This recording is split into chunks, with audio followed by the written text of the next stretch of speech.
ಇನ್ನು ರಾಜ್ಯ ಬಿಜೆಪಿಯಲ್ಲಿ ಭಾರೀ ಚಟುವಟಿಕೆಗಳು ಗರಿಗೆದರ್ತಾ ಇದೆ. ಖಾಸಗಿ ಕಾರ್ಯಕ್ರಮದ ನಿಮಿತ್ತ ಕೇಂದ್ರ ಗೃಹ ಸಚಿವ ಅಮಿತ್ ಶಾ ಅವರು ಈಗಾಗಲೇ ಬೆಂಗಳೂರಿಗೆ ಆಗಮಿಸಿದ್ದಾರೆ. ಈ ಮಧ್ಯೆ ಭಿನ್ನರ ಪಡೆ ಫುಲ್ ಆಕ್ಟಿವ್ ಆಗಿದೆ. ಕಾರಣ 2-3 ದಿನಗಳಲ್ಲೇ ಬಿಜೆಪಿ ರಾಜ್ಯಾಧ್ಯಕ್ಷ ಸ್ಥಾನಕ್ಕೆ ಚುನಾವಣೆ ಸಾಧ್ಯತೆ ಇದೆ.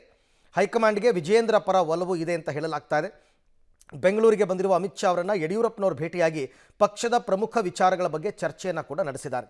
ಈ ಮಧ್ಯೆ ರೆಬಲ್ಸ್ ಟೀಮ್ ಸಭೆ ಮಾಡಿದೆ. ಮಾಜಿ ಸಂಸದ ಜಿಎಂ ಸಿದ್ದೇಶ್ವರ್ ಮನೆಯಲ್ಲಿ ಸಭೆ ಸೇರಿದ ರೆಬಲ್ ನಾಯಕರು ಚರ್ಚೆಯನ್ನು ನಡೆಸಿದ್ದಾರೆ. ಜಿಎಂ ಸಿದ್ದೇಶ್ವರ್, ಬಿಪಿ ಹರೀಶ್, ಕುಮಾರ್ ಬಂಗಾರಪ್ಪ, ರಮೇಶ್ ಜಾರಕಿಹೊಳಿ ಎಲ್ಲ ಸೇರಿ ಚರ್ಚೆಯನ್ನು ಮಾಡಿದ್ದಾರೆ. ಆದರೆ ಭಿನ್ನರ ಸಭೆಯಲ್ಲಿ ಕೇಂದ್ರ ಸಚಿವ ಸೋಮಣ್ಣ ಭಾಗಿಯಾಗಿದ್ದು ಕುತೂಹಲವನ್ನು ಮೂಡಿಸಿದೆ. ಭಿನ್ನರಿಂದ ವಿಜಯೇಂದ್ರ ಹಠಾವೋ ಕ್ಯಾಂಪೇನ್ ಚುರುಕನ್ನು ಪಡ್ಕೊಂಡಿದೆ. ವಿಜಯೇಂದ್ರ ಬದಲಾವಣೆ ಬಗ್ಗೆ ಹೈಕಮಾಂಡ್ಗೆ ಮನವರಿಕೆ ಮಾಡಿಕೊಡೋದಕ್ಕೆ ಭಿನ್ನರ ತಂಡ ಭಾರೀ ಕಸರತ್ತನ್ನು ನಡೆಸ್ತಾ ಇದೆ.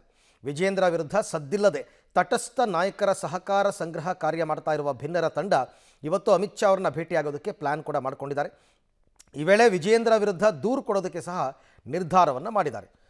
ಇದೇ ವೇಳೆ ಸೋಮಣ್ಣ ಅವರನ್ನು ಮುಂದಿನ ರಾಜ್ಯಾಧ್ಯಕ್ಷ ಮಾಡುವಂತೆ ಮನವಿ ಮಾಡುವ ಸಾಧ್ಯತೆ ಇದೆ ಅಂತ ಹೇಳಲಾಗ್ತಾ ಇದೆ. ಯಾಕೆಂದರೆ ಅದು ಕ್ಯಾಸ್ಟ್ ಪಾಲಿಟಿಕ್ಸ್. ಅದು ವಿಜಯೇಂದ್ರ ಅವ್ರನ್ನ ತೆಗೆದರೆ ಲಿಂಗಾಯತ ಸಮುದಾಯ ಅಸಮಾಧಾನಗೊಳ್ಬೋದು.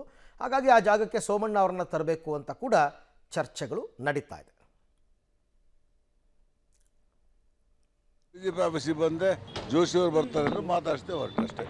ಇಲ್ಲ ಬರ್ತಾ ಇರ್ತೀನಿ, ಹೋಗ್ತಾ ಇರ್ತೀನಿ, ನೀವು ಇಲ್ಲ ಅಷ್ಟೇ.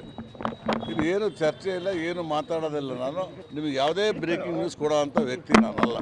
ನನಗೆ ಗೊತ್ತಿಲ್ಲ, ಹೈಕಮಾಂಡ್ ನಾನಲ್ಲ. ಹೈಕಮಾಂಡ್ದವ್ರು ಕೇಳಿ. ನೀವು ಪಾರ್ಟಿ ಆಫೀಸ್ ಬಂದಿರೋದು ನೋಡಿದ್ರೆ ಹಾಗೆ ಅನಿಸ್ತಾ ಇದೆ. ನಿಮ್ಗೆ ಹಂಗೆ ಅನ್ಸಿದ್ರೆ ಹಂಗೆ ಅನ್ಕೊಳ್ರಿ, ಇಲ್ಲ ಅಂದ್ರೆ ಇಲ್ಲ ಅನ್ಕೊಳ್ರಿ. ರಾಜ್ಯಾಧ್ಯಕ್ಷರಿಗೆ ಇವ್ರನ್ನ ಮುಂದುವರಿಸ್ತಾರೆ ಅನ್ನೋ ಚರ್ಚೆ ನಡೀತಾ ಇದೆ. ಗೊತ್ತಿಲ್ಲ, ಆ ವಿಷಯಕ್ಕೆ ಹೋಗಿಲ್ಲ ನಾವು. ನಮ್ದೇನು ವಿಷಯ ಇತ್ತು ಆ ವಿಷಯ ಮಾತಾಡಿದ್ವಿ, ಹೋಗ್ತದೆ. ಏನು ವಿಷಯ ಇದೆ? ನಮ್ಮ ಸ್ವಂತ ವಿಷಯ. ಇಲ್ಲಿವರೆಗೂ ಅದೀನಿ ಪಕ್ಷದಾಗೆ, ಜೋಡಿಸ್ಕೊಂಡೇ ಅದೀನಿ ನಾನೇನು ಪಕ್ಷ ಬಿಟ್ಟೇನಿಲ್ಲ, ಪಕ್ಷದಾಗೆ ಇರ್ತೀನಿ ನಾನು. ಹೌದು, ಪಕ್ಷದಾಗೆ ಇರ್ತೀನಿ. ನೀವೇನು ಹೇಳಿದ್ರೆ ನಾನು ಬ್ರೇಕಿಂಗ್ ನ್ಯೂಸ್ ಕೊಡಲ್ಲ. ನೀವು ಸುಮ್ಮನೆ ತಿರ್ಗಾ ಮರ್ಗ ಅದನ್ನು ದಯವಿಟ್ಟು ಕೈ ಮುಗಿತೀನಿ, ಕೇಳಬೇಡ್ರಿ. ಇಲ್ಲ, ಅದೆಲ್ಲ ನಾನು ಹೇಳೋದಿಲ್ಲ. ನೀವು ಒಳ್ಳೆ ಭಾಳ ಕೆಲಸ ದೇಶದಾಗ ಅವ್ನು ಮಾಡಿ ತೋರಿಸ್ರಿ. ಇವು ತಗೊಂಡು ಏನು ಮಾಡ್ತೀವಿ ನಾವು? ಇದಕ್ಕಿಂತ ಭಾರಿ ಕೆಲಸ ಮಾಡ್ತಾರೆ ಮೋದಿಯವರು ಅಂತ ತೋರಿಸ್ರಿ. ಮುಂದಿನ ರಾಜ್ಯಾಧ್ಯಕ್ಷರು ಯಾರಾಗಬೇಕು ಅಂತ ಆ ವಿಚಾರದಲ್ಲಿ ನಿಮ್ಮ ಅಭಿಪ್ರಾಯ? ಬದಲಾವಣೆ ಆಗಬೇಕು ಅಂತ ಹೇಳ್ತಾ ಇದ್ರಿ ಮೊದಲೇ. ನಾನೇನು ಹೇಳಿಲ್ಲ. ಯಾಕೆ ಟೀಮ್ನವ್ರು ಹೇಳಿದ್ರೆ ಟೀಮ್ನವ್ರು ಕೇಳೋದು, ನಾನೇನು ಹೇಳಿಲ್ಲ. ಪಕ್ಷ ಎಲ್ಲರೂ ಕೂಡ್ಸ್ಕೊಂಡು ಹೋದ್ರೆ ಒಳ್ಳೇದು ಅಂತೀನಿ ಅಷ್ಟೇ. ಎಲ್ಲರೂ ಕೂಡ್ಸ್ಕೊಂಡು ಹೋಗ್ಬೇಕು. ಅವ್ರಿಗೆ ಬಾಯಿ ಬೀಗ ಹಾಕಿಸ್ಬೇಕು ಅಷ್ಟೇ. ನನ್ನಂಗೆ ಇರ್ಬೇಕು ಬೀಗ ಹಾಕಿ. ಸರ್, ಭಾಳ ದಿನಗಳಿಂದ ನಾವು ಏನು ಹೇಳ್ತಾ ಇದ್ದೀವೋ ಅದನ್ನೇ ಅವ್ರ ಮುಂದೆ ಚರ್ಚೆ ಮಾಡಿದ್ದೀವಿ. ಅವರು ಅದಕ್ಕೆ ಪರಿಹಾರ ಕೊಡ್ತೀವಿ ಅಂತ ಹೇಳಿ. ನಮಗೆ ಸಮಾಧಾನ ಆಗೋದು ಫಲಿತಾಂಶ ಬಂದ ಮೇಲೆ. ಸರ್, ಭಾಳ ದಿನಗಳಿಂದ ನಾವು ಏನು ಹೇಳ್ತಾ ಇದ್ದೀವೋ ಅದನ್ನೇ ಅವ್ರ ಮುಂದೆ ಚರ್ಚೆ ಮಾಡಿದ್ದೀವಿ. ಅವರು ಅದಕ್ಕೆ ಪರಿಹಾರ ಕೊಡ್ತೀವಿ ಅಂತ ಹೇಳಿ.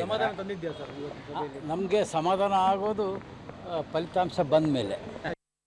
ಬಟ್ ಇದರ ಮಧ್ಯದಲ್ಲಿ ಬಿಪಿ ಹರೀಶ್ ಅವ್ರನ್ನ, ಜಿಎಂ ಸಿದ್ದೇಶ್ವರ್ ಅವ್ರನ್ನ ಮನವೊಲಿಕೆ ಮಾಡುವ ಕೆಲಸಗಳು ಕೂಡ ನಡೀತಾ ಇದೆ. ಆ್ಯಕ್ಚುಲಿ ಬಂದಿದ್ದೇ ಅದಕ್ಕೋಸ್ಕರ. ಸಿ.ಟಿ. ರವಿ ಅವರು, ಆಮೇಲೆ ರವಿಕುಮಾರ್ ಅವರು ಎಲ್ಲ ಸೇರಿ ಇವ್ರನ್ನ ಮನವೊಲಿಸುವ ಕೆಲಸವನ್ನು ಮಾಡಿದ್ದಾರೆ. ಅದು ಎಷ್ಟರ ಮಟ್ಟಿಗೆ ಫಲಪ್ರದವಾಗುತ್ತೆ ಅಂತಕ್ಕಂಥದ್ದು ನೋಡಬೇಕು. ಬಟ್ ಕೆಲವರೆಲ್ಲ ಇನ್ನೂ ವಿಜಯೇಂದ್ರ ಅವ್ರನ್ನ ತೆಗಿಬೇಕು ಅಂತಲೇ ಇದ್ದಾರೆ. ಬಟ್ ಪ್ರಹ್ಲಾದ್ ಜೋಶಿ ಅವರ ನೇತೃತ್ವದಲ್ಲಿ ಅವರ ಮನವೊಲಿಕೆ ಕಾರ್ಯ ಕೂಡ ನಡೆದಿದೆ.